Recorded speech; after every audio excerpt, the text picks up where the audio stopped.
మన చేతిలో ఉన్న ఈ చిన్న ఫోన్ ఈరోజు ప్రపంచాన్ని కనెక్ట్ చేస్తోంది. కానీ దీని వెనుక ఒక మహా కథ ఉంది.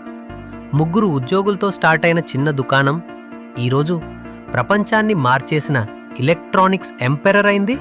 ఇది శాంసంగ్ కథ. ఒక చిన్న ప్రారంభం, ఒక పెద్ద కళ మరియు ప్రపంచాన్ని కంప్లీట్లీ మార్చేసిన డిటర్మినేషన్. 1938వ సంవత్సరం కొరియా దేశం పేదగా ఉంది. అవకాశాలు చాలా తక్కువ. ఆ సమయంలో లీ బ్యూంగ్ చుల్ అనే యువకుడు చిన్న ట్రేడ్ షాప్తో తన ప్రయాణం మొదలుపెట్టాడు. శాంసంగ్ అని పేరు పెట్టాడు. శాంసంగ్ అంటే 3 నక్షత్రాలు అని అర్థం. ఏదో ఒకరోజు ఆ కంపెనీ నక్షత్రాల్లా ప్రకాశించాలని ఆయన కల. వరల్డ్ వార్ కొరియాను దెబ్బతీసింది. ట్రేడ్ బిజినెస్ ఆల్మోస్ట్ కొలాప్స్ అయింది. శాంసంగ్ ప్రాక్టికలీ జీరోకు వచ్చింది. అప్పుడే ఎక్కువ మంది గివప్ అయ్యేవారు. కానీ లీ బ్యూంగ్ చుల్ గివప్ కాలేదు.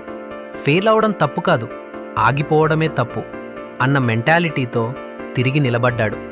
ట్రేడింగ్ నిలిచిపోతే ఇండస్ట్రీ వైపు అడుగు. అదే Samsung next move. Sugar factories, textile mills, food processing units, ఒక్కొక్క దాని ద్వారా శాంసంగ్ స్లోలీ పెద్ద కంపెనీగా మారింది. 1969 ఇదే నిజమైన రెవల్యూషన్. శాంసంగ్ ఎలక్ట్రానిక్స్ పుట్టింది. మొదటి ప్రోడక్ట్ ఒక సాధారణ బ్లాక్ అండ్ వైట్ టీవీ. ఎవరూ ఊహించలేదు ఈ చిన్న టీవీ ఒకరోజు ప్రపంచపు లార్జెస్ట్ టెక్ ఎంపైర్కి మొదటి ఇటుక అవుతుందని. 2007లో ఐఫోన్ వచ్చి ప్రపంచాన్ని షేక్ చేసింది.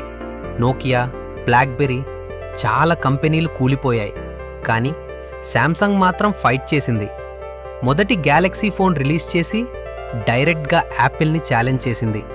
అక్కడ స్టార్ట్ అయింది smart phone war.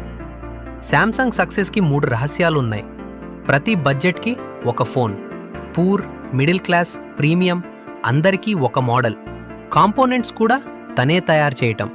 Screens, chips, batteries ఇవన్నీ శాంసంగ్ తనే తయారు చేస్తుంది. కాస్ట్ తక్కువ, క్వాలిటీ ఎక్కువ. ఇన్నోవేషన్పై obsession. Curved screens, AMOLED, foldables ఇవి అన్నీ ఇండస్ట్రీకి శాంసంగ్ గిఫ్ట్. అయితే శాంసంగ్ ప్రయాణం సులభం కాదు. 2016లో నోట్ 70 ఫోన్స్ పేలుతున్నాయి అన్న వార్త ప్రపంచంలో పాకింది. Brand image almost down. కానీ శాంసంగ్ ఆనెస్టీని ఎంచుకుంది. లక్షల ఫోన్స్ని తిరిగి తీసుకుంది. వేల కోట్లు నష్టం చూసింది. కానీ కస్టమర్స్ ట్రస్ట్ని తిరిగి బిల్డ్ చేసింది. అదే నిజమైన లీడర్షిప్. నేడు శాంసంగ్ అనే పేరు ఫోన్ కంపెనీ మాత్రమే కాదు, ఒక సామ్రాజ్యం. Smart phones, TV, AC, home appliances, semiconductors, AI, robotics, construction. Burj Khalifa కన్స్ట్రక్షన్లో కూడా శాంసంగ్ భాగం. 3 ఉద్యోగులతో మొదలైన చిన్న దుకాణం సంవత్సరాల కష్టం, కట్టుబాటు, విజన్తో ప్రపంచంలోని అతిపెద్ద టెక్ ఎంపైర్స్లో ఒక్కటిగా మారింది. ఇటువంటి మరిన్ని వీడియోస్ కోసం మా ఛానల్ను సబ్స్క్రైబ్ చేయండి.